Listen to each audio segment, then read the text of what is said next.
Meron din po sa inyong nagtatanong kung nag-dual citizen na, Canadian and Filipino, pero nagdesisyon na gustong bumalik na lang bilang Canadian. Pwede bang pawalang visa ang na-reacquired ninyong Philippine citizenship?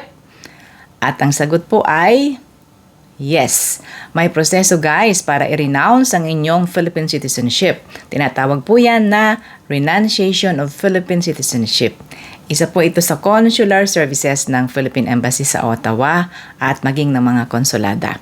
At narito guys sa screen ang page ng Philippine Embassy sa Ottawa dito sa Canada na nagsasaad po ng proseso. Ayan guys, so Philippine Embassy, Ottawa, renunciation of Philippine citizenship. Requirements guys, must be 18 years old and above. Mag-fill up po ng form. Makukuha po ang form dito sa link na ito. I-submit ang Philippine passport. Ika-cancel nila yan at ibabalik sa inyo afterwards. And then, mag-submit po kayo ng original copies.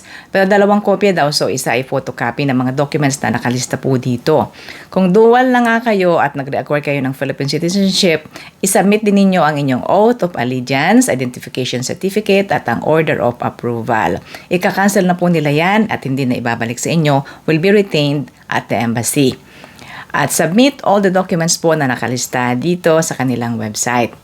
Then, ang inyong application isasubmit po ninyo in person sa embahada. Pero magpa-appointment muna kayo guys sa kanilang appointment page. At pwede rin naman sa consular outreach mission nila. Nasa Facebook page naman nila guys ang kanilang mga schedule ng outreach. Ang fee, $36.25.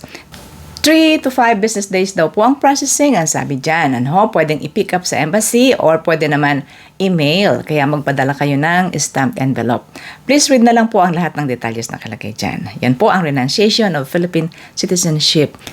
Good luck to everybody and thank you for watching sa Ate Menchi from Toronto.